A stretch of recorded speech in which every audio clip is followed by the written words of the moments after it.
are now tuned to BS3 Network.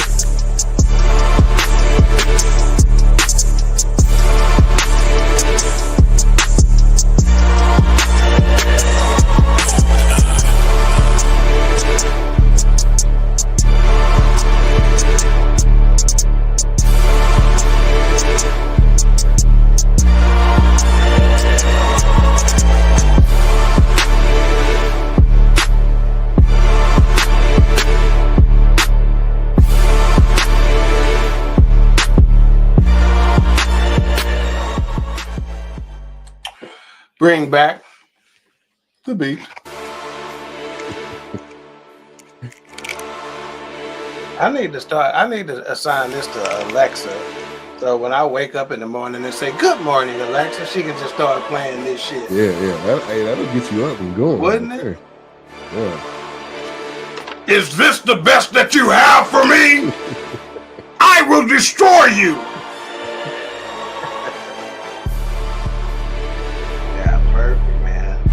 I bet we can sell this to Gladiator 3. Yeah. Hey, they got some new Marvel movies coming out.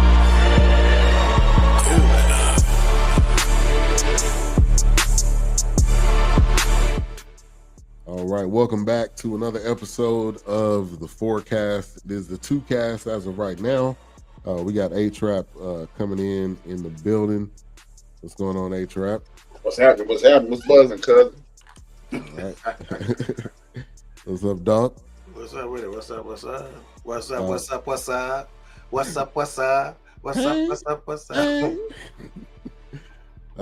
Wilks will not be on tonight, so it'll be the three of us, but we'll definitely hold it down for him. Should be back next week. And on tonight's episode, we will be reviewing Den of Thieves 2, which is available right now on Netflix. Seems like it got to Netflix pretty quickly, which is normally not a good sign. So I'm very interested to hear you guys' thoughts tonight. Yeah. But Den of Thieves 2, starring O'Shea Jackson Jr., Ice Cube Jr., and also drawing a blank on the other guy's name, but Gerard Butler. And it's a continuation from the previous film, so it does have some ties and all of that. But we'll get into that tonight. Again, it's available on Netflix. You can watch it right now, today. But as we always do, Doc, go ahead and give us a breakdown of the film. Yes, sir. Okay, so overview, plot. Lawman Big Nick O'Brien, played by Gerard Butler, gets embroiled in the treacherous and unpredictable world of diamond thieves as he pursues career criminal Donnie Wilson, played by O'Shea Jackson Jr., to Europe. The disgruntled detective goes rogue and risks it all as he tracks down an elusive thief and his new crew, the infamous Panther Mafia. The film is rated R, released in 2025. It is coined as an action crime, the runtime of 2 hours and 10 minutes. Again, Gerard Butler, if you saw him playing Big Nick, he's a very well-known actor. He kind of he's in the vein of that Nick Cage, Gary Busey kind of, I smoke a lot of cigarettes and I drink a lot of whiskey and I come to work unclean shaven the next day, and I just, he just plays that role well. Again, O'Shea Jackson Jr., also known as Ice Cube Jr. They both were in the first and the last one. And it was directed by Christian Goodcast. And here we go. Action. Shoot 'em up. Yeah. And he kind of got a little Russell Crowe to him, too. That's exactly right. Yeah, they could pass for brothers, actually. Yeah. If you type in Gerard Butler lookalike, Russell Crowe, the first thing to come up. Mm-hmm. There you go. All right, so let's go to the chat real quick. Knox, what's going on, man? Appreciate you. What's up, man, Knox? Also, man, you can support BSU Network through stars on Facebook, so you can definitely hit us up there on Dawk's page, on mine's. We appreciate that support. It does go a long way as we continue to build and grow the network. So, man, let's get into some initial thoughts. And I'll say once I seen it was 2 hours and 24 minutes, I immediately got sleepy. You immediately got sleepy? Yeah, because I'm like, ain't no way, boy, ain't no way this movie needed to be 2 hours and 24 minutes. But HRap. I thought it was an interesting course of events. I like the way they just continued the story. I think it was a great way for a sequel. You know, I have lately been taking myself out of being myself, meaning. Dang it. He was very interested in where he was going with that. Too. Yeah. We'll wait. I'll go ahead and jump in before he okay, there you go. You're back now, HRap. We lost you when you were saying I'm not myself, something to that effect. Yeah, I've been taking myself out of myself when I watch movies. Okay, got you. Watching things. And what I mean by that is you traditionally will watch a sequel and compare it, or the second album of somebody, or a spin-off TV show. What I've been doing is just saying, hey, I'm gonna watch this for what it is. That last movie had Gerard Butler and 50 and the rest of those guys. And this is the O'Shea continuing on. So this is the O'Shea story. So I'm gonna watch this movie for what it was. So when I started watching it, I appreciated that they didn't try to intertwine both movies. They just said this is part B, or this is the next phase of this. And I appreciated that portion. Yeah. And I mean, you could tell obviously that he still had Gerard Butler's character, Nick, still had some unfinished business based on how the first one ended, because he ended up getting away.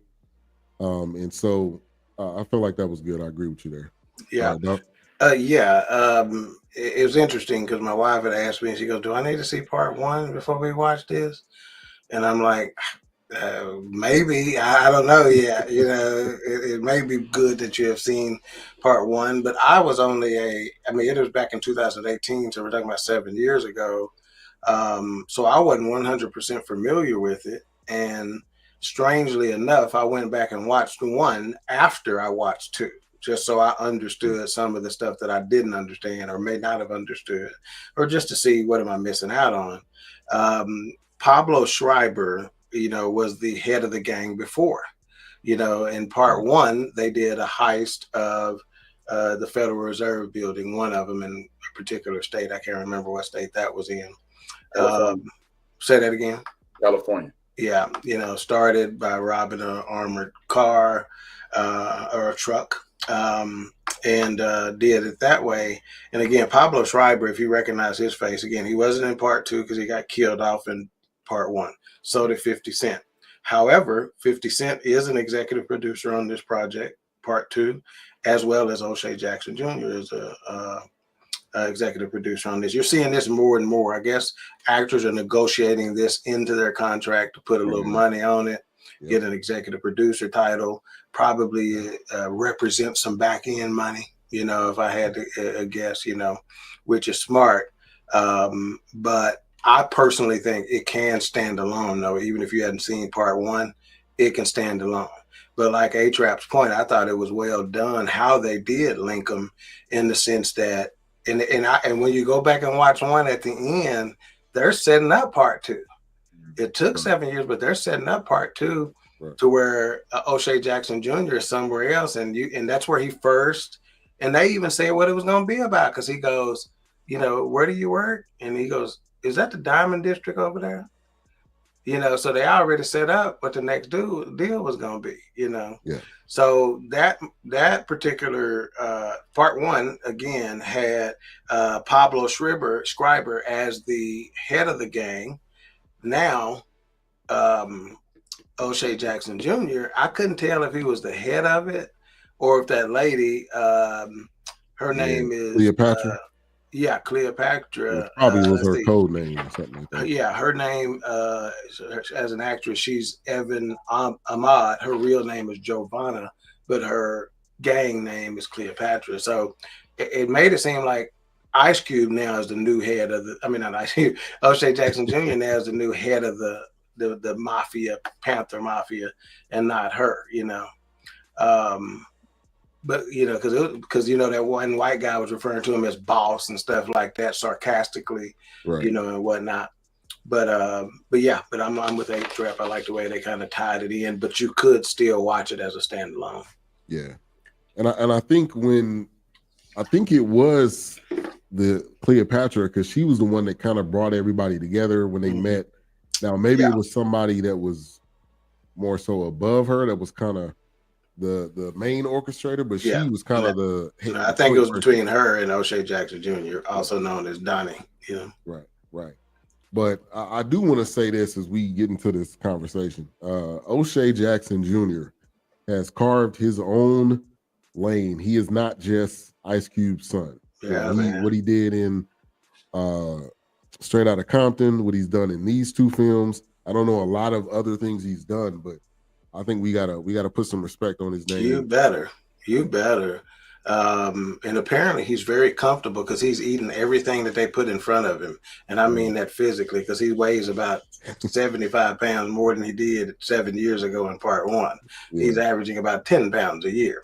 But yeah, his acting chops, man, are impressive. You do not one time think he's somebody else. Or that you're not watching O'Shea Jackson Jr. He makes you believe his character. The clothing, the walk, the talk. They got this fool speaking some foreign language in this motherfucker, and he ain't, and he doing it like it's like he makes it believable. I've seen so many more critically acclaimed actors try for an accent or to speak and it was just horrible. Kevin Costner comes to mind in the JFK film. He's trying to have this southern accent. It's horrible. And Kevin Costner is critically acclaimed in a lot of stuff, right? He's also a punchline, but O'Shea Jackson Jr., man, the dude, I think folks seeing this, you're gonna see him a lot more often. He's got that. What's the Denzel Washington kid's name? John David Washington. I think he's got that effect, man, to where he's gonna start getting some looks based on just this alone. This highlight reel. If it shows some of the shit he did here. He ain't through by a long shot. Yeah. HRap, you want to touch on O'Shea? Yeah, man, O'Shea is cutting his own lane, and I saw him in an interview recently, and he was speaking about how he went to SC for film school. This is his goal. He does music as well, but his goal was to make movies. So he clearly was paying attention in class, and he's clearly cut. He's cut for the business, and I really appreciate it. And it's actually heartwarming to see these young men being put in place by their father. Ice Cube put him in place, John David got put in place, and a lot of other young men are being put in place. John David, his brother Malcolm, his sister, they're doing things. Eddie Murphy's children are acting. It's good to see nepotism is bleeding through our community as well. Mm-hmm. Yeah. Let me get to the chat here. Harold in the building. Thank you for tuning in.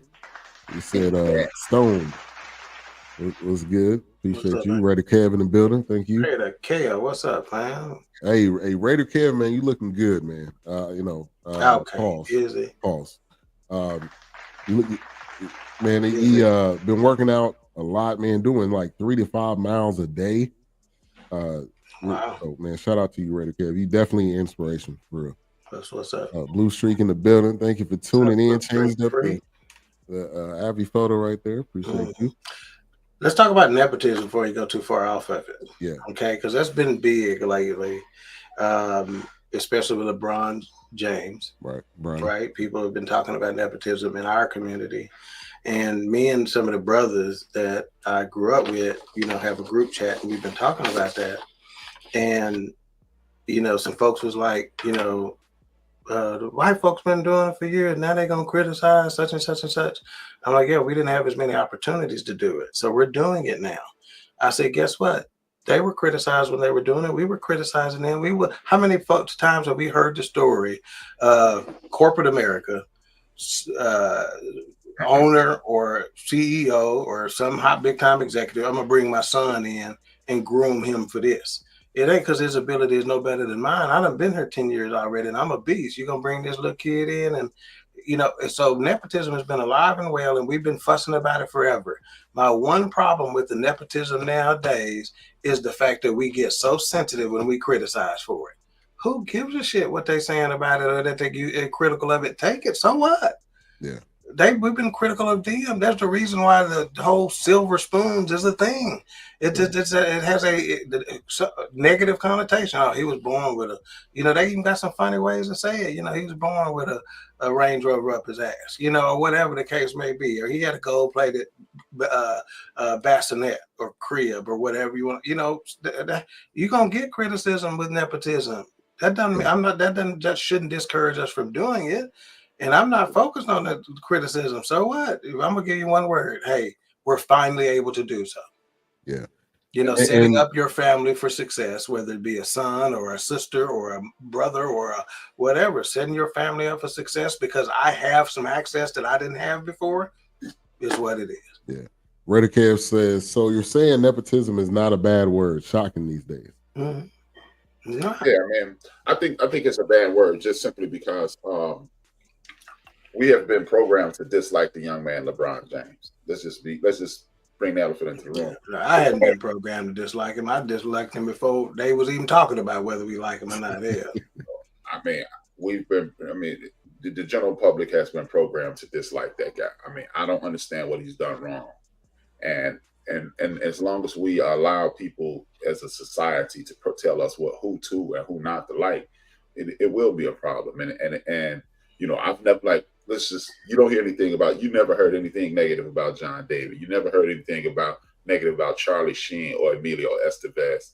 It's the recent criticism is simply this young man has done things impeccably for 20 years. And now we haven't been able to criticize him. So we're going to destroy his young son.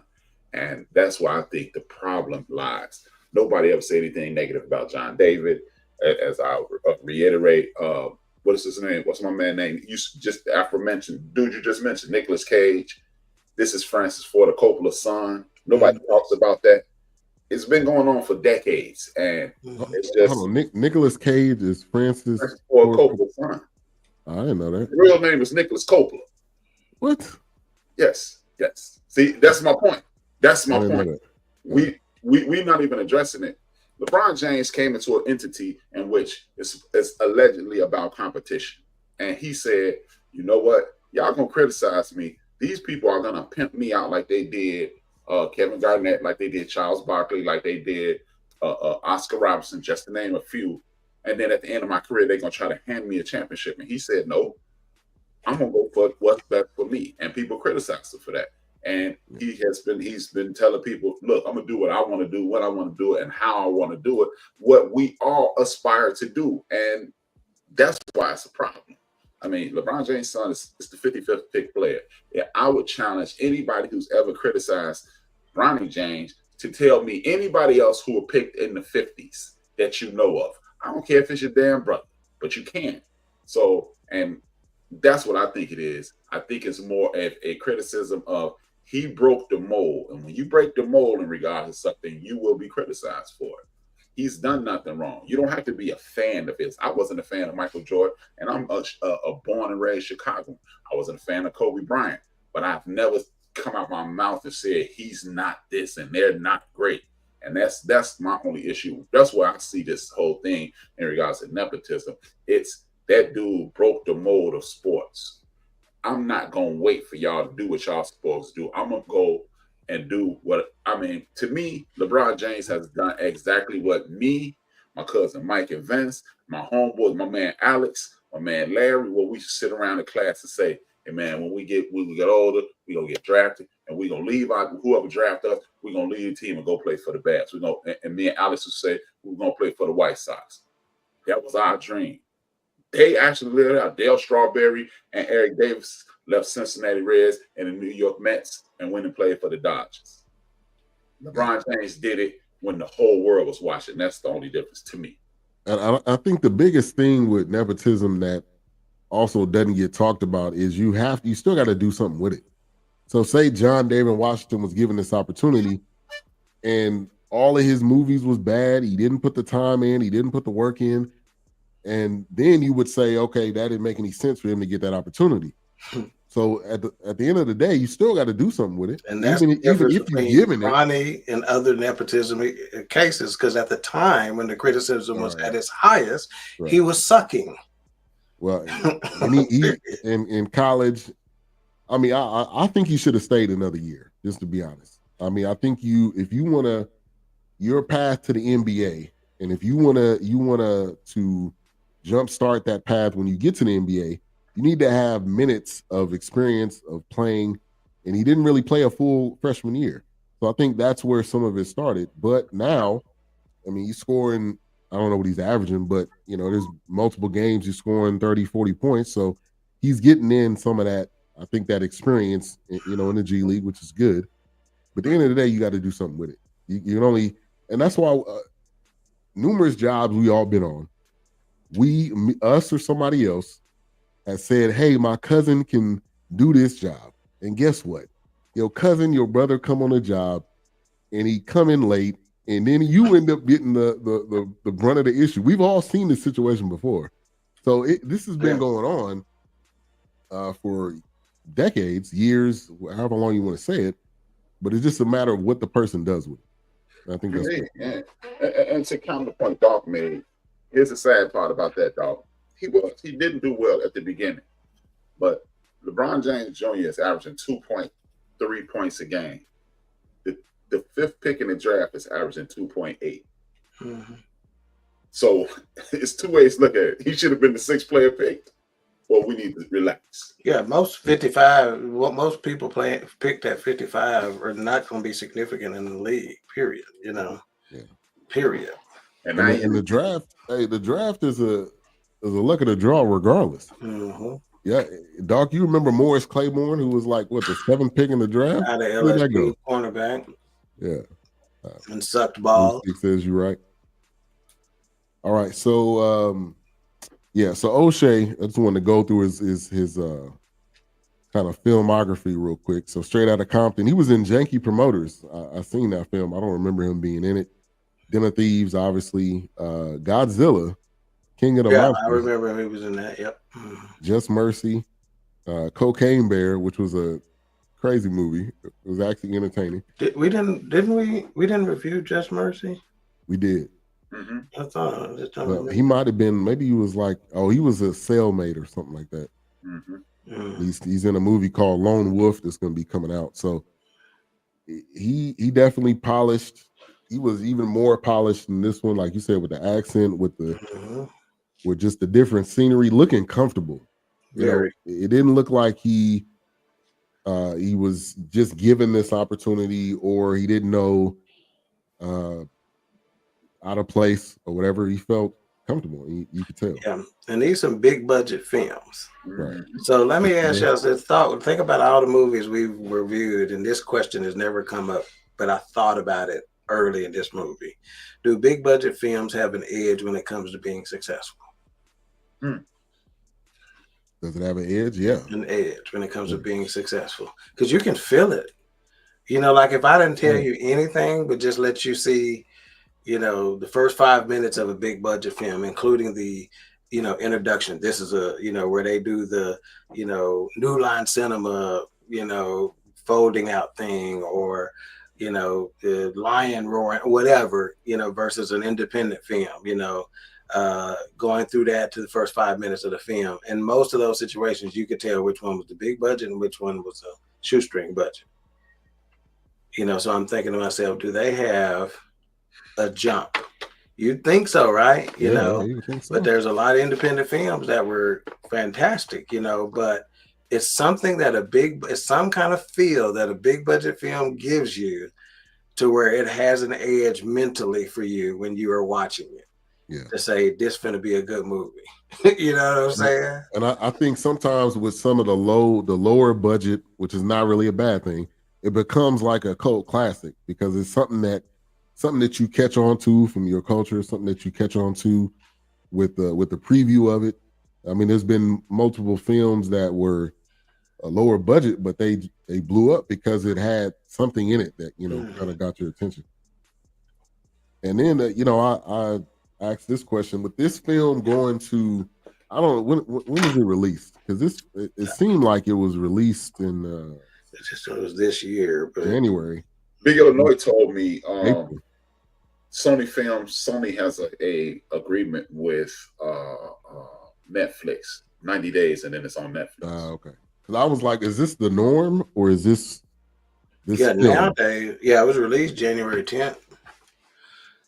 So this year. So yeah, that nowadays for a film getting to Netflix quickly, I think the pandemic broke that stigma down just simply because, like, remember when I think it was HBO Max and Paramount had a deal or something, like all this stuff was coming straight to HBO Max, Now, of course, there was a different reason, but just like so many other factors that changed during the pandemic, or protocols that changed during the pandemic that never went back the same, I think this is one of those that it's not a slap, it's not a knock against the movie if it goes straight to, especially with the kind of money that Netflix, some of you don't talk about big budget films.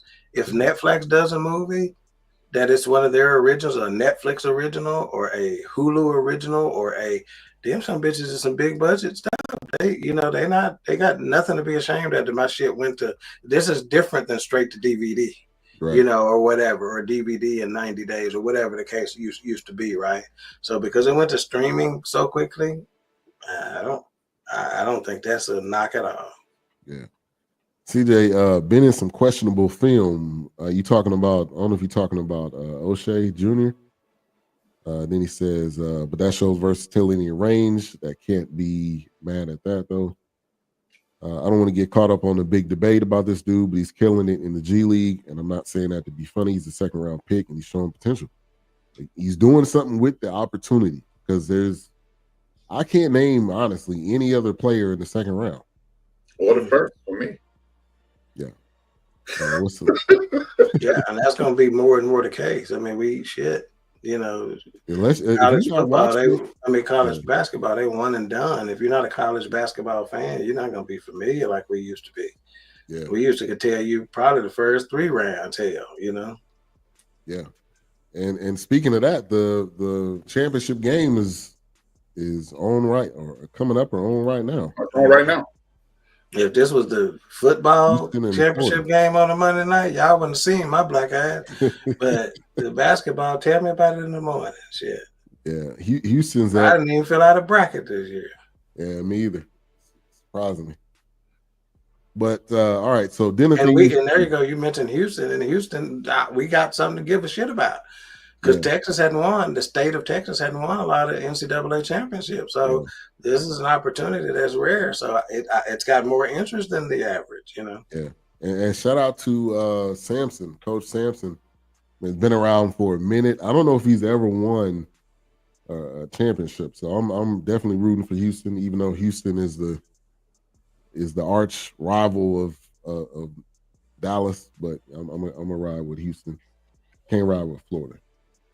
He said, Bronny averaging 21.9. Yeah. Houston up by 3.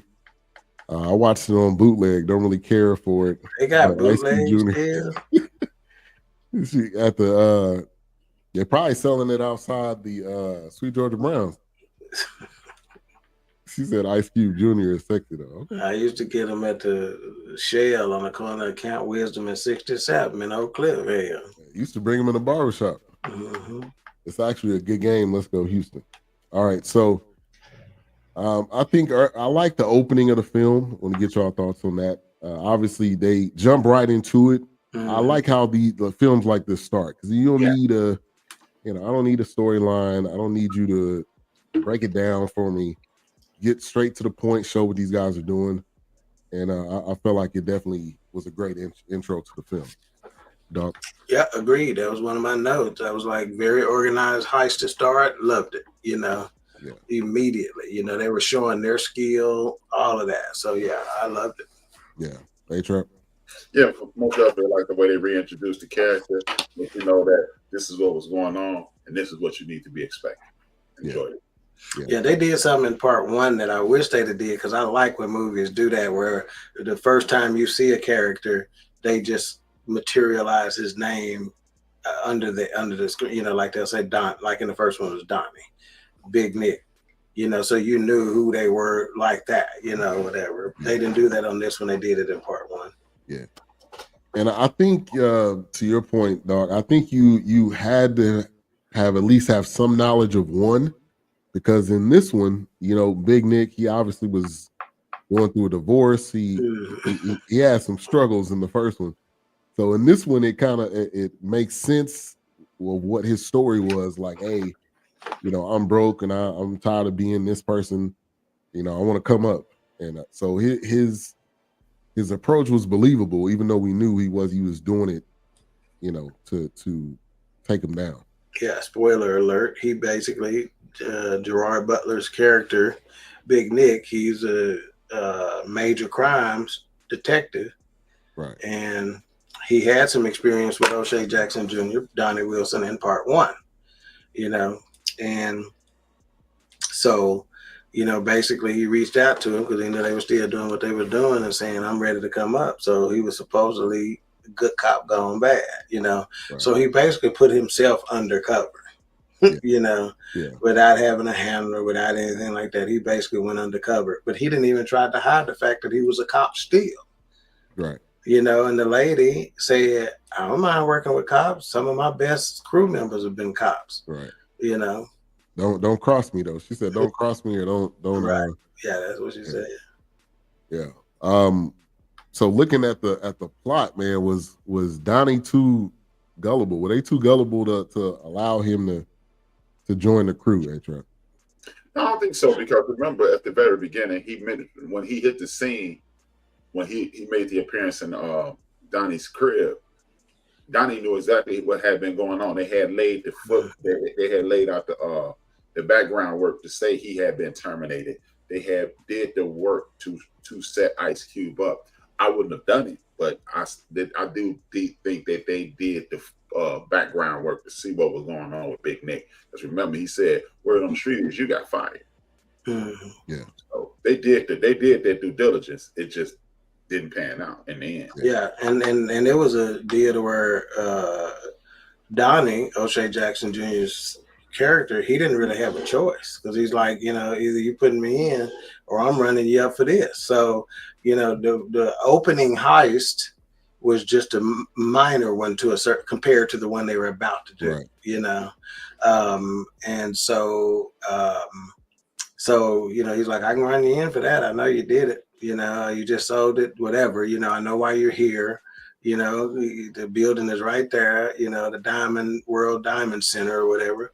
He says, I know it's you. You know, so you can either put me on the crew or I'll run you in right now. You know.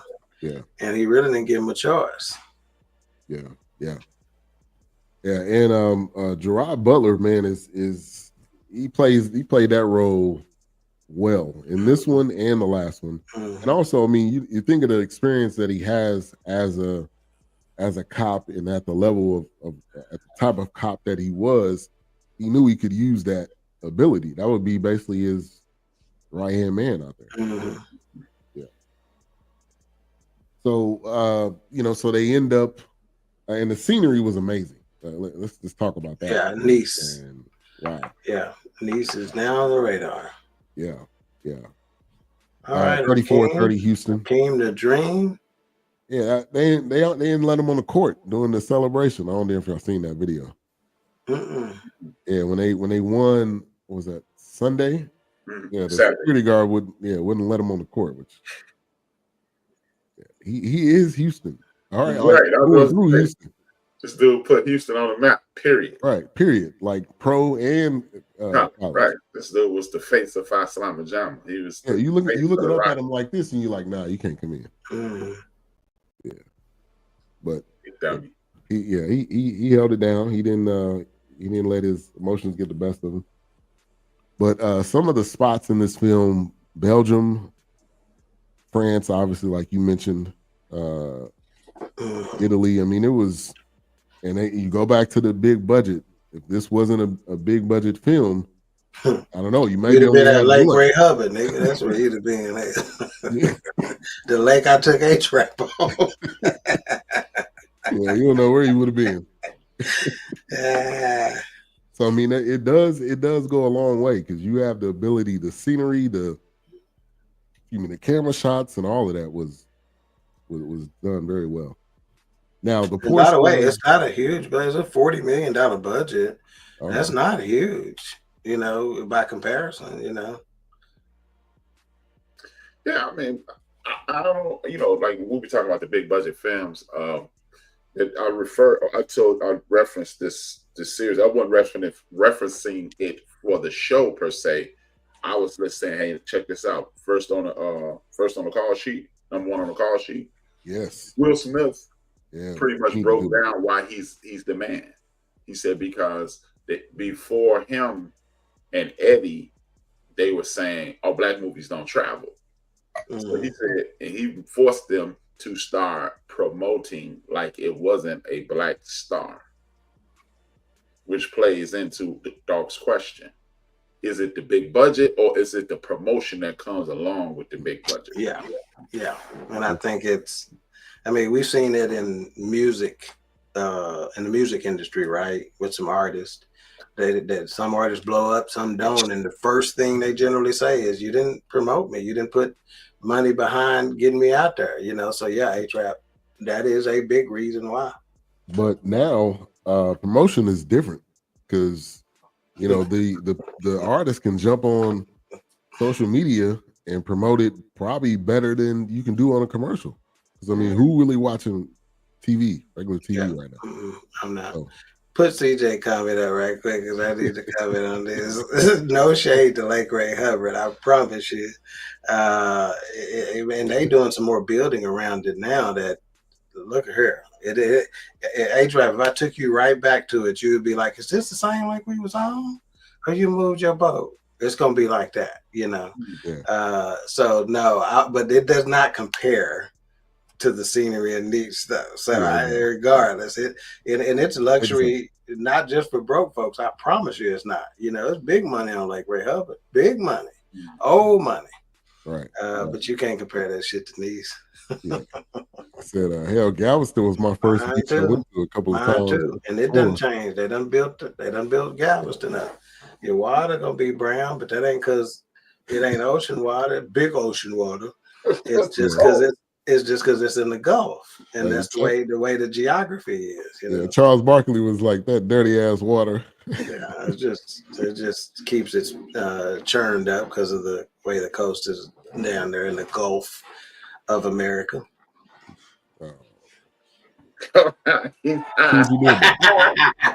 Gotcha. See what you did there. America. Yeah. Oh my God. Yeah, I hear I think Lieutenant Dan was talking about changing the New York strip to the Texas strip. Yeah, I heard them say that. Yeah. Well, Lieutenant Dan, man. I don't know who said it, but I heard them doing that. Yeah. All right. So obviously the setup. Did y'all think that the set? Okay, so when they say they're gonna work together, that portion to the heist, I get the setup part. They got to get the spot. They got to kind of working through and all that kind of stuff. Y'all felt like that was too long? Say that again. What part? The part from when they decided they was going to work together to the actual heist. Did it take too long? That was probably. Yeah, they could have. Some of that could have been left on the cutting room floor, but I'm okay with it because, I just enjoy. Don't take me too soon. Hell, I like some foreplay. And so when they said, like the line "fuck the police" line, that was hilarious. I loved it, and O'Shea's reaction to it, like he, it's like he knew it. You know what I'm saying? Yeah. I wonder how many takes that took. Well, so he just didn't bust out laughing or something like that. At the way Gerard Butler was saying it. But I thought that was ingenious. That's sort of a little Easter egg kind of thing, maybe. Yeah. So no, I liked it. I liked to build up to, because you're still further developing characters, and the way this ended, Den of Thieves 3 should be around the corner. They making this a John Wickish kind of thing, or you remember Dead Presidents? How about doing the Dead Presidents 2? After all this time, I think that would be fantastic. Think about let me put John David Washington with O'Shea Jackson Jr. with, you follow me? All the hot brothers. Yeah. You know, what's the cat that, got in trouble? That was a Marvel guy. Jonathan Major. Jonathan Major. Man, you know what I could do with that? Yeah. You know what? Ironically, I was Lorenz Tate in the two. There you go. Lorenz Tate is holding up. He is the epitome of black don't crack. Yeah. It's super ironic that you said that. I literally watched the video this morning when I got off work. Mm-hmm. It was Dead Presidents Then and Now. And I looked at the screen, I was like, damn, it would be cool to do a part 2. But you know what? You wouldn't even have to implement all those other people. Think about it. Him and Bokeem went to jail. Mm-hmm. Everybody, Keith David or David Keith, can't remember what his name is. Keith David, we never knew what happened to him, but he was an older gentleman anyway. Mm-hmm. You could just continue it from them getting out of jail. And Bokeem is an underrated actor as far as I'm concerned. Yeah. I like what he does. But yeah, I'm just saying now, it's such a big budget. It can be a big budget situation. You can guarantee some success. You can give it a leg up by putting some of those names in it. Yeah. And Keith David's still holding it down too. Still TV, film. Like if and maybe even the guy from Atlanta and Get Out. What's the guy's name? On the tip of your tongue. Right? That's right. Somebody like him who had a little, because in situations like this, he'll take the Smokey role, because Smokey probably ain't doing shit like that. Chris Tucker probably ain't doing shit like that right now. He got Chris O'D. Oh, his okay. Oh, but he can take that role to where he's quirky enough to where he can add just a little quirkiness to the crew. But yeah, set it up to where Bokeem them getting out and get drawn right back into the life, But your other people like your John Davids, maybe John David is your detective on the thing, the opposite side right now, and you got some others that are part of the crew. That pick a guy. O'Shea, maybe O'Shea, give him a role as the detective this time and let John David play the bad guy. He ain't played a bad guy before. See what he can do with it. And the kind of dude John David is. John David will eat that up, man. Oh, yeah. He's already said, even when he was on stage acting, he goes, I used to try to do it differently just to challenge myself. I try to do the role differently, so he'd take that and run with it. And put him as the bad guy. Bokeem getting out. Now I'm running the shit now. I'm the dude on the street now, and Bokeem trying to get back in, and that kind of stuff, and then O'Shea's character gets word, hey, big time guy back in the day getting out, today got parole. Keep an eye on it. You know what I'm saying? You can do something with that, man. Yeah, I agree. And you can get what's the guy that was playing the pimp? Hell, get Idris Elba in this some bit somehow. Do a what's the name? What was the name of the Harder They Fall? Do one of them kind of situations where you got powerful black cast gonna get ready to go tear this shit up. Yeah. Reddy Cav said, "I'm cool with the sequel. Let's just keep Pootie Tang out of the conversation." Yeah, haters, man. Haters. Yeah, hey, and what we've learned throughout this time of film is that there's no time that's too far gone. Like a lot of the films that we've seen that has had sequels, they doing Happy Gilmore 2. I don't know how many years that's been. So no, yeah, but yeah, I think we can definitely do that. It would be great. Great to see. And we haven't seen Lakeith Stanfield in a minute. Oh, the Book of Clarence is probably the last thing I think we've. That's a great movie. That was good, yeah. So yeah, definitely looking forward to what he got coming up. All right, so at one point in the film, he ends up getting an office. I mean, the strategy and the plan was genius. You come in there. It sounded like he was talking about he had an invention or something, because he opened a briefcase to kind of get access to the office or something. No, he was a jeweler, remember, because he was trying to rent a box from a lady to hold 30 grams Yeah. diamond. But what really originally got him in is the diamonds from that first heist where the movie opened. Right. That's how he got access to this place. So this place basically is okay. So you know how you got the salon suites where they're just big building with a bunch of little suites and they rent them to barbers and stylists. Well, that's basically the same thing, but for jewelry dealers. And they knew you're getting some of this shit legitimately, some of it you're not. He tried to make it seem like his family was in the business, which is why his wardrobe reflected that. Right. If you notice, he was wearing a lot of African, I don't know that they'd be called dashikis, but there's some sort of cultural, dress, and he was like, his family's from over there, which is a believable thing because a lot of diamonds come from Africa, Right. So he was just getting in, they vetted him. He ended up making a sale of that diamond for $3.2 million for those diamonds in the thing. And then he's like, I got some more inventory coming in, and she was seeing him a lot of activity. So she was even saying, one of the tenants of the diamond place, she was even saying, oh, well, he must be making a lot of sales because he's been in a lot, whatever. So it was just a place to store your goods by a more secure facility than putting them in some random bank vault, at Chase, right. You know what I'm saying? Or at Fifth Third Bank, just to bring in some of our out-of-state viewers, you're going to put some bitch in the most secure facility in the world, Yeah. Yeah, so they brought Gerard Butler in to be his security guy, so it made sense. Right. Like you got all these diamonds, it would make sense you need to have security. And even if they ran him and said, "Oh, he used to be a cop," it wouldn't be no skin off their back because we just renting the space and protecting it. Right. And I think the other angle, obviously, to this film is you're not just gonna smoothly go through this. So they end up, and to be honest, I fell asleep, but. They end up running into this part where they end up getting thrown into the water. Yeah.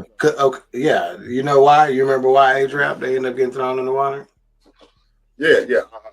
Basically, it's one of those things. Well, they got put in the water simply because they robbed the mob. The reason he got home was able to get out of the penitentiary, and the reason he ran into problems is because you have to understand who you're robbing. It's one thing to rob the Federal Reserve Bank here in the United States of America, which is close to impossible. But when you're out of the country, you must know who you're dealing with. It's this thing, street organizations here in Chicago say it's the 5 Ps, proper preparation prevents poor performance. They didn't have proper preparation. Yeah. End up having a swinger. So inadvertently, they didn't know they robbed from the mob. When they got that one diamond, he had invested in the big diamond. It was like this big pink diamond, and the mob guy had invested in it. So when he first captured O'Shea, or, Donnie is his character, he told him, he goes, I had investment in that. So he didn't even own it outright. He had just invested in that diamond. He's like, you stole something from me that I had invested in, and basically he was telling him, you're going to get it back. Don't I'm gonna kill you, so he threw him in the water, made him swim all the way back to the coast. So their second heist, that was part of it, we got to get that diamond, right. In addition to other shit we gonna steal. And they panicked because they didn't find the motherfucker where it was. Do y'all think he just got the box wrong? The box location wrong? Because you remember when he got back, anytime they make a big deal of something to show you something, it means something. So they showed us him drawing the picture of just a crude drawing of the boxes, right. And he goes, "It's third row, 5 down," whatever. Yeah. So he must have got it wrong because they went to the first box. They were only gonna go into one box. They get shit wrong. It wasn't there, so they started popping all them motherfuckers. Yeah, they got sloppy on that. But I mean, there was boxes everywhere. But I like it because it was real. True. And you talk about the relationship, you talk about how much time they spent from, conceptualizing it to actual heist. And there's too much time in between. Well, I think the time was good because like whenever after that night out where Gerard and that guy that lady kind of started dancing because they was all fucked up and shit and smoking and drinking, and her ex-boyfriend on the crew got mad. Now remember that night is one of the reasons why the ex-boyfriend and the other guy left the crew. Okay, so they leave the crew, but that night, you remember, the detective and Donnie start telling life stories, you know, about where their background come from, and that comes into play later. You know, spoiler alert, because he helps Donnie basically get away. You know, and the guys that night, the guys who that were on the crew, one of Giovanna's ex-boyfriends, well, him and the other dude left. And the next time the crew is discussing stuff and they're not there, they're like, hey, where's such and such and such and such? Oh, they're out. Well, guess what? They were out, but they still knew what y'all was doing. So they ambush you and rob you after you robbed the diamond center. You know, but the mob people you were stealing from had your back. They were watching the shit the whole time and rescued you, basically. So that's an intricate web, and that's just. I think it was necessary to get to that. You know, I think the that whole moment, the heist, and after the heist, I felt like was perfect, because you needed that. The whole process of them getting there, then you got to get out, and there's gonna be some opposition. You're not just gonna easily get out, obviously. And then you got somebody coming after you, and that Porsche, that electric Porsche was, I was sick. And they used one in part 1 too. It wasn't electric necessarily, but they used a Porsche, and they wrapped it in white. So whenever they ducked off into this garage, they ducked off, pulled the wrap off, and now it's black matte. You know, so they can ride right by the cops, because that ain't what we looking for. Right. You know. Right.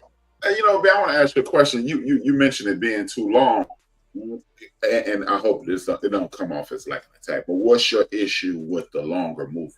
Attack his ass. Yeah, fuck him. I don't know.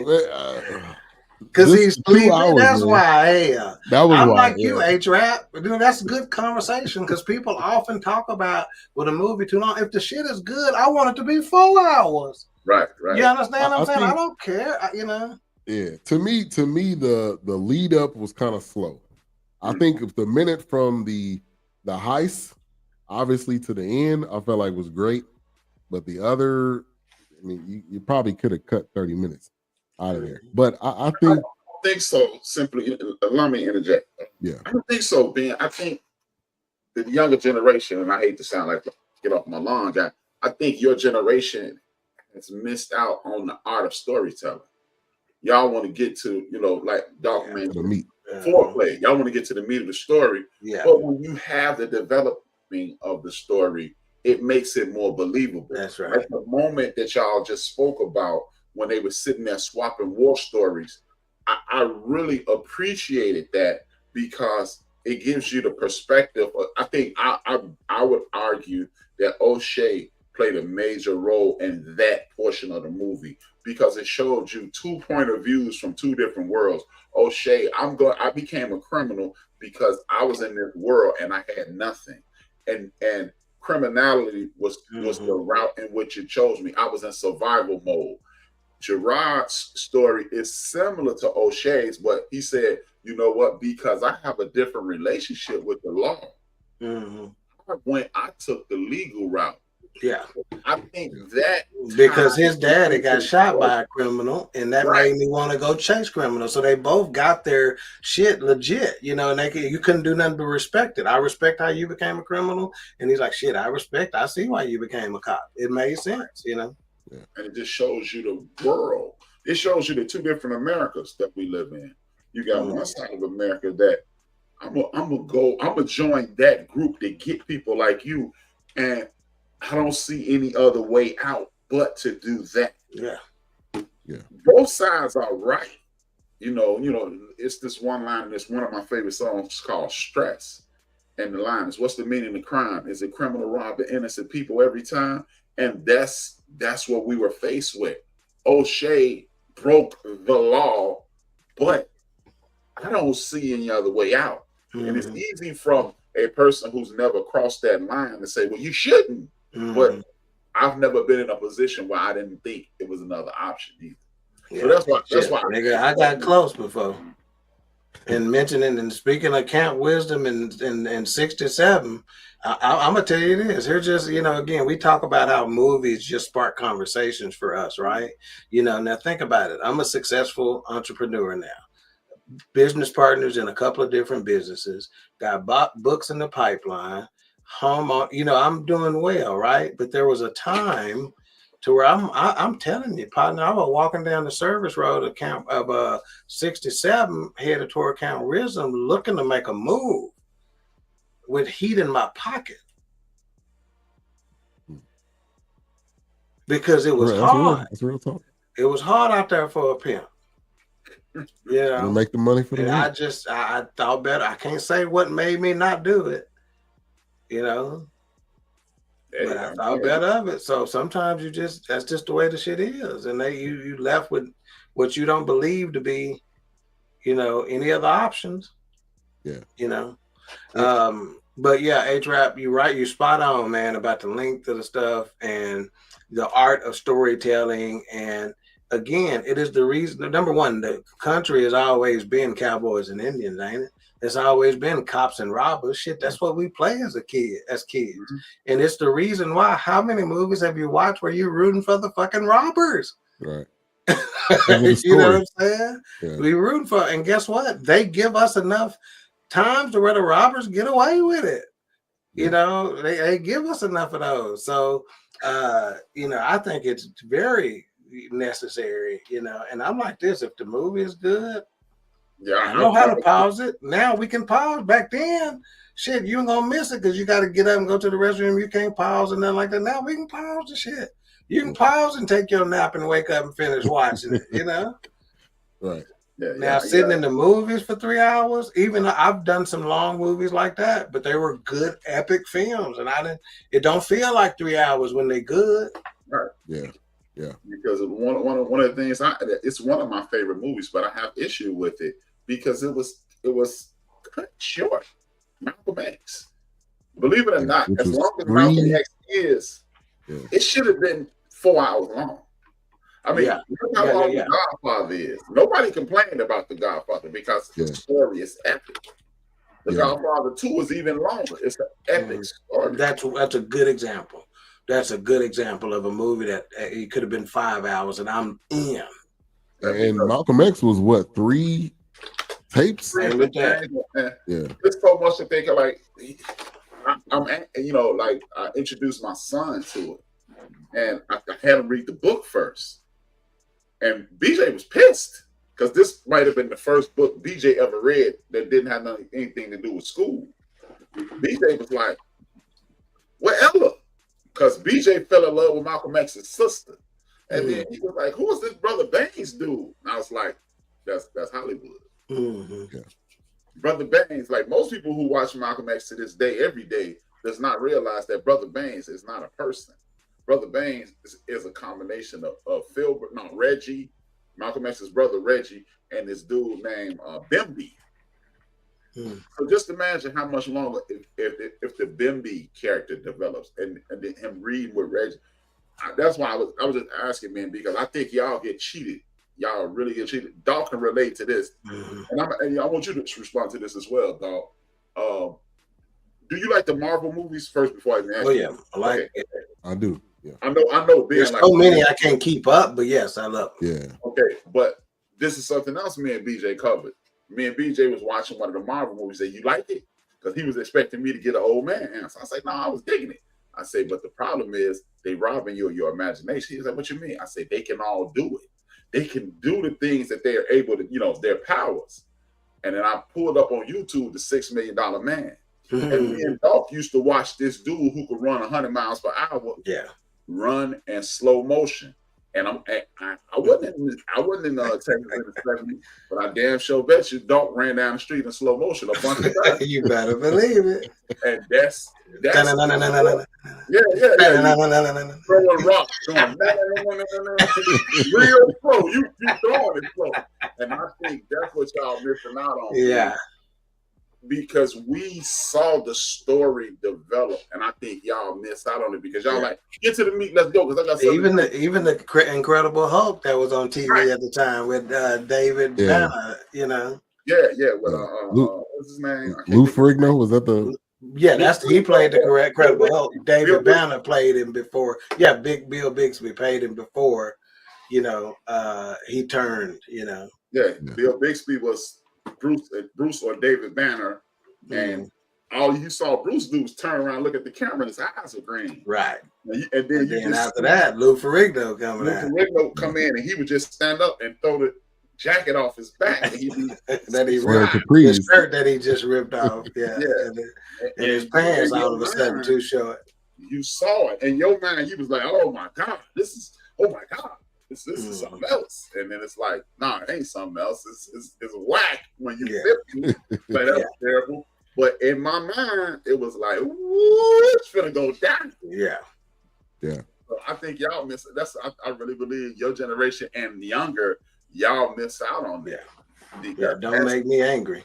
You wouldn't like me when I'm angry. Everything was a build-up. Television was a build-up. Y'all don't know what a cliffhanger is. Because even this, how about this? HRap and my wife been talking about this a lot lately.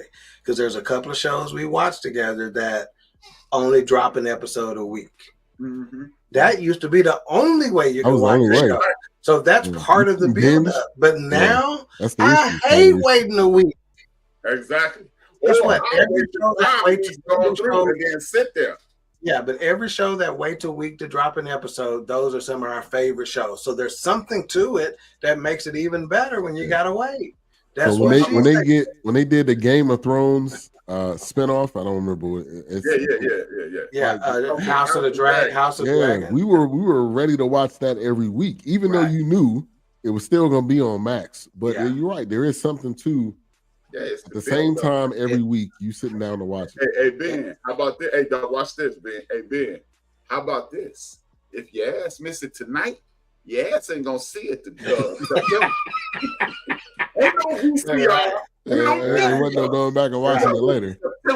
Right. Yeah. Right. And there's a concept. Yeah, there's a concept in entertainment anyway, whether it be film, whether it be music, whatever.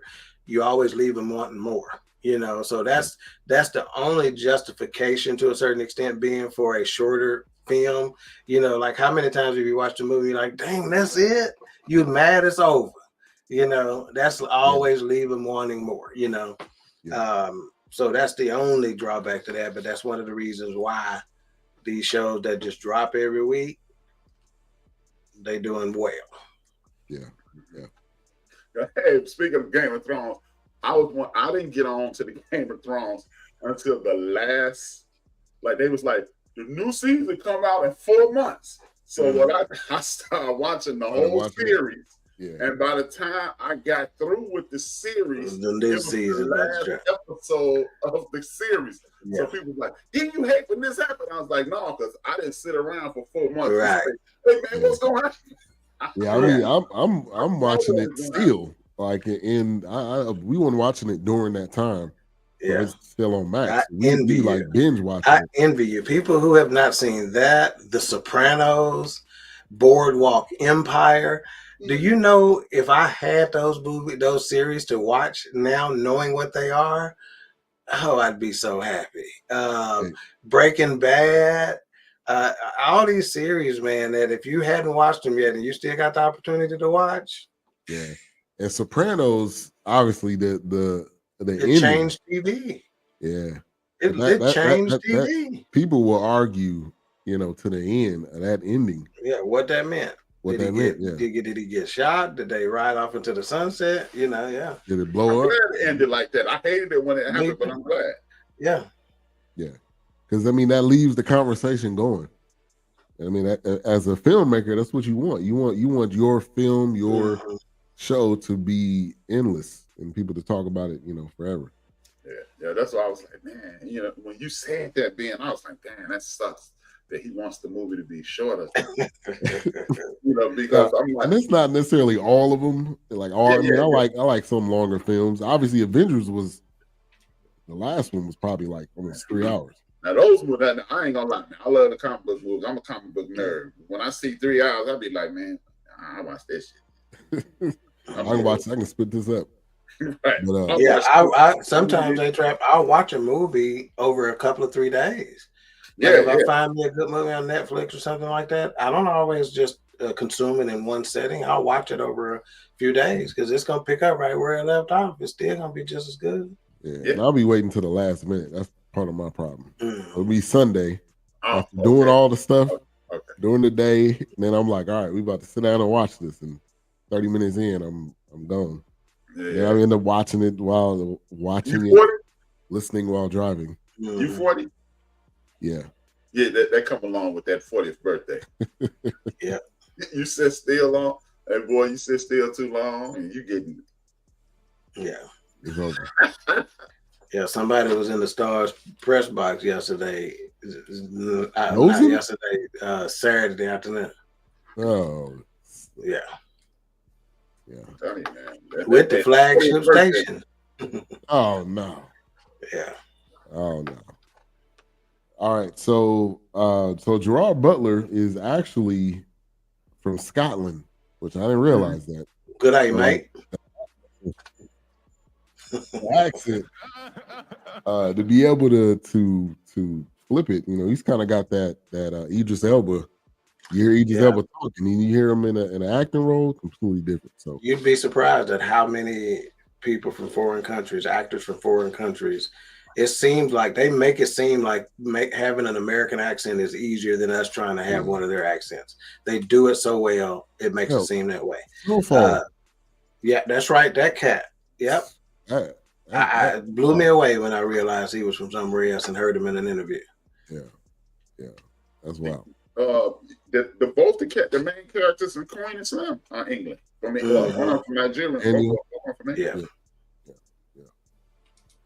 All right, so obviously we already talked about the build-up. You get to the heist, and like I said, that was great. They end up going in, obviously getting what they needed. Things didn't go as planned. They end up getting chased. They end up trying to get away.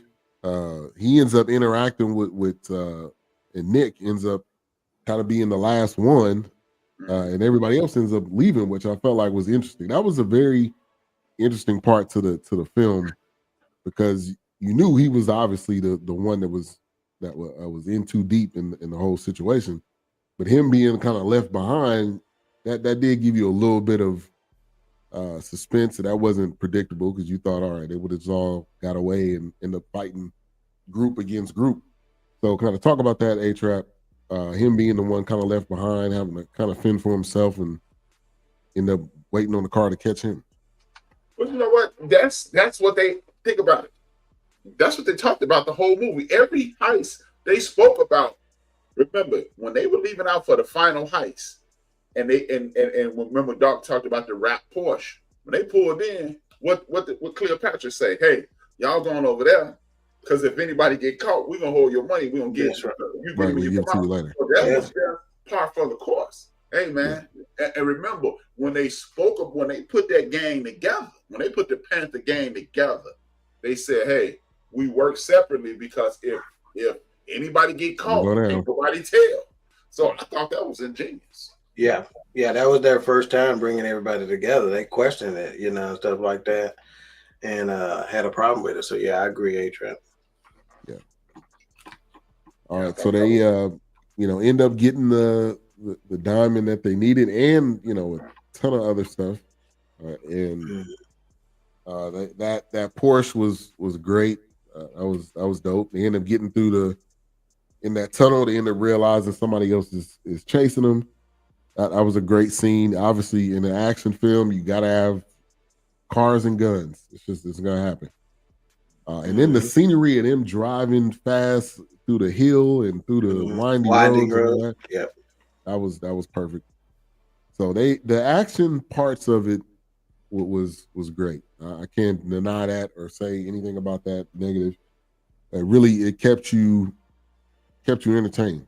So no denying that. And then the portion where they were really kind of narrowed, and you didn't know what was going to happen, and then they looked up above, and the mafia guys was taking care of their lightweight. I thought about that since we were talking. This might have been a low budget film if you think about it.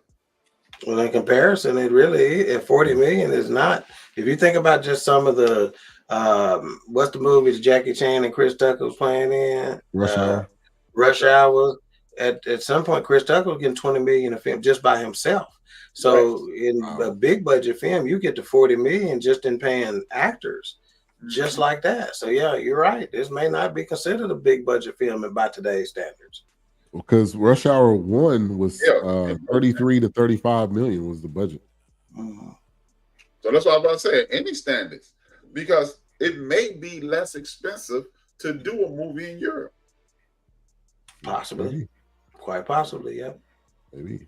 I mean, they didn't. It wasn't a lot of back and forth. I don't remember them. They probably had a couple scenes in the U.S., but it wasn't a lot. So if you just stayed over in that area, maybe it is, less expensive because you're not having the travel of back and forth from the U.S. to the overseas and all that. So. And then it may be costly, because think about it. To do a film in Europe, and I'm just speedballing, to do a film in Europe, it's almost like me. I'm O'Shea. I'm Donnie here in Illinois, right? But y'all in Texas, and then we're gonna have to go do a job in California. You got to pay Illinois people, you got to pay Texas people, you got to pay California people. That's just like saying I'm gonna do it in Spain, I'm gonna do it in Portugal, I'm gonna do it. So it might be just more cost effective over there. Yeah, and that's the beauty of going to, like, when I toured Paramount Studios when I visited LA, one of my solo trips, and you get to see how, wait a minute, that was that whole building? Oh, wait a minute, that was the whole city down one street, and you can see the way they build buildings, and from the front side of it, it looked like, God, that's a big building. But then if you just go down there and turn the corner, it's only this wide. Like, it ain't nothing behind it. It's just wood. It's just 2x6s and some 2x4s, holding them up, But they so elaborate. So my point is they can make, even if they might not have had to do any filming here stateside. They could have made anything look like, San Francisco, New York, whatever, out there, Yeah. All right. So you kind of get towards the end. Basically, I'm just waiting to see, all right, when is the ball gonna drop? When is the SWAT team gonna come from behind? And it's all a wrap. And they sitting down at the table, and Nick is looking real squirmish. He's like, all right, it's about to go down. And Donnie asks him, like, man, you good? Like, we look at all this that we just accomplished. And so in Donnie's mind, you kind of looking at him like, all right, we did this. He's not gonna try to cross us now. That was probably the furthest from his mind. I don't know about everybody else at the table. And obviously how the ending ends up going. So let's kind of round it out. Let's get into Don't get distracted, man. Multitask. Show I am multitasking. Show that HBCU education. I am multitasking. Yeah, I didn't say what was in there. But let's get to some final thoughts. Migrating. I felt like the ending was done very well, and like Dawk said earlier, it does give you a 3, definitely there, because now he's working for the mob. So what's the next thing? Yeah, that's right.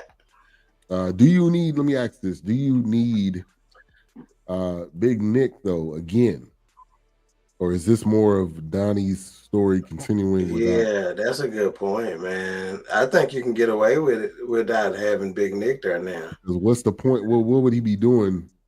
You're not gonna join forces again. He already showed you that. Yeah. Yeah, unless he keep following. I mean, I could see him being there. Let me just say this. I would probably rather have him there, but I could still see it being successful without him. There are so many other ways they can go with it, but they could have it to a situation like, I've been chasing these guys, but the thing is, Big Nick was kind of the one who helped him get out. Basically, yeah, he did. He gave him the word to say, "Hey, when they transport and you sit on the back left," and it took O'Shea Jackson's character to a moment to realize what the hell he was talking about, and then it hit him. Yeah. So that means the mob must have got to Big Nick telling him what's going to go down. And I actually believe Nick was crooked from the beginning. Yeah. Think about the Easter egg that you spoke about at the very beginning when he said F the police, right? He also said, ain't nobody gonna get over on me. So he was showing him, I'm gonna get you, but I'm gonna get you out. I'm gonna show you I can get you, but I'm also gonna get you out. Yeah, but also in one, he's to tell about what kind of cop he was, is that he told O'Shea Jackson Jr.'s character then when they first had a run in and he was trying to get info on that crew. He was like, do we look like the kind of cops that's going to cuff you and take you to the station? Hell, they knocked him out and kidnapped him. And when he woke up, they sitting around drinking whiskey, smoking cigarettes, and got chicks all around, you know, the cops, you know. And then when O'Shea wake up, they're like, all right, y'all got to get out of here. So they make all the girls leave. And then they, you know, start talking to him. And he's like, y'all the cops. And he goes, do we look like the kind of cops that's going to handcuff you, take you, read you your rights, and go take you to the station? You know, do we look like that kind of cops? So, yeah, he done already set himself up as being, I'm rogue. I'm on the edge of dirty. I may not be dirty, but I'm on the edge of that motherfucker. It's some cops that feel like in order to catch them, I got to be like them, you know. Right. Yeah, but I think the third one, maybe in a far distant role, but not the main guy. Maybe I don't know, maybe he's contacting or they talking or something, but yeah, I think obviously Donnie's gonna be tied up with the mob, and but he plays an intricate role. Because remember, he said in the text, he said, "See you soon." That's right. That's another reason why I thought they would set it up.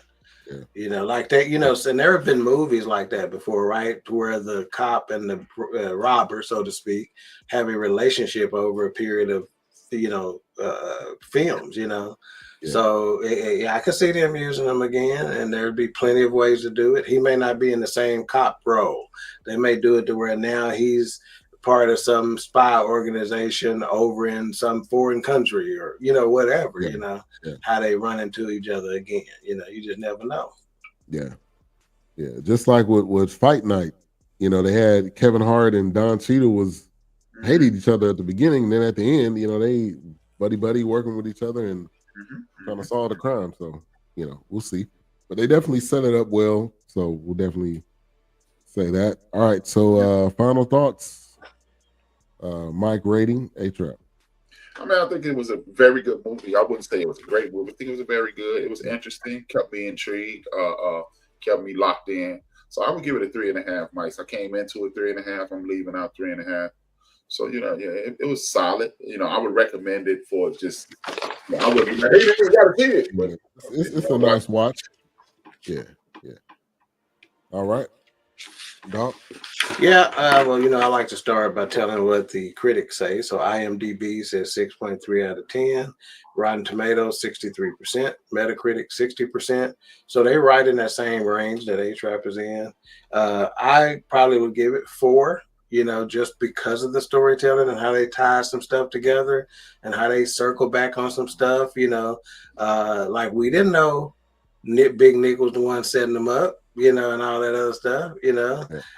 So, you know, some of the things that they did to get us from point A to point B, I thought was fantastic. So it's probably a 3.5 movie, but I gave them some stylistic points, you know. So I bumped it up to a 4. Yeah. So I started off as a 3. Appreciate y'all tonight for filling in some of the gaps. But I'm gonna bring it up to a 3.5. I feel like I agree with you, HRap. I think the storyline filled in what you needed to know with the story. Also, the additional characters. 50 wasn't in it yet, and some of the characters won't, but they replaced those characters with still good characters. So it wasn't as if, you know, you were missing or, hey, you need more people in it. So yeah, I'm definitely gonna go with a 3.5 as well. So we'll like a 3.5 is the rating. And yeah, definitely go check it out. It's on Netflix right now. I think it's when I seen, I think it was one of the top 10 movies at one point. I don't know if that was last week. Now we don't have anything for next week, so we'll discuss that. But number 1 on the call sheet looks great. I think it's a series though. No, it's just 2. Unless they added 2 more. From what I saw, it was just 2, and it's been out for a while. Oh, okay. But that looks great. It's on Apple TV. It looks like. Yeah. I don't know if y'all want to do a girl movie, but one of those days with was the lady from Chicago and the Silver girl. Yeah, I'm cool with that. Yeah, this is in it for sure because that's she's current. That's right. Current as hell. So, yeah, my wife want to see that, so something that she finally want to see. What's the name of it? One of Those Days. It's on Netflix. It's rated very high. I've heard nothing but good things about it. Oh yeah. No, my daughter watched it, and I've heard some things, but that's fine. I still want to do it though. I heard good things about SZA in it. You know, like she did a fantastic job acting. So. Yeah, it might be her first role too, acting role. Yeah, I heard her. What's the girl? Keke Palmer. Yeah. I heard they were very good in that. So I don't know. I mean, we don't have to make a decision tonight. No, let's not. Yeah. All right. Queen 3 and King tomorrow. Yeah, I'm excited about tomorrow's show. Queen 3 and King is becoming one of those things. You might not hear from us every week, but when you hear from us, we gonna hit you hard in the motherfucker. Tomorrow, daddy issues with special guest Pastor Lynn Harper. But we're gonna come at you from a different angle. Generally, when you hear daddy issues, you're automatically thinking chick with daddy issues. We're talking about men with daddy issues and how that affects them. All right. Make sure to tune in tomorrow. If you hadn't seen Pastor Lynn Harper on the show before, buckle up. Fire. All right. Today on the end of the bench. Well, actually, usually I go, man, we have to do this. Today, I celebrated our community. Talked about the fact that we have finally taken a step back and we're leading from behind in regards to this civil rights, human rights situation. A lot of our people are organizing, galvanizing, and moving forward. And now people are looking for our presence at these rallies. We stood up in Louisiana. Salute to all the Black people in Louisiana. It is 3 million people in the state. 900,000 are Black registered voters. They had 4 bills that would have kicked us in the behind. We shot all 4 down. Wisconsin had a Supreme Court justice who one was a Musk/Trump supporter, and the other was a person with a brain. They said, we need somebody with some sense. Now we are working toward getting the mayor of St. Louis reelected and getting some bills shot down in the state of Florida. It looks as if people as a whole are waking up and saying working class people need to be heard. Salute to the working class people of America. And that's what I did today. I didn't do, usually I go, well, this is what's wrong. I celebrated working class people today. Go check it out. Awesome. All right. Well, we'll see you guys next week. We should have the 4 of us back again. HRap. Shout out to Mayhem. Shout out to Mayhem. Shout out to Mayhem. Facts. He'll be back next week, and you'll see us when you see us. All right, HRap. Off-color joke time. Why don't orphans play baseball? Why don't orphans play baseball? Hurry up! As soon as I say this, end it, Ben. Okay. Right. This is horrible. This is a ask the question again. Why don't orphans play baseball? Get your finger on the button. They got no home plate or something. They got no. They can't find home.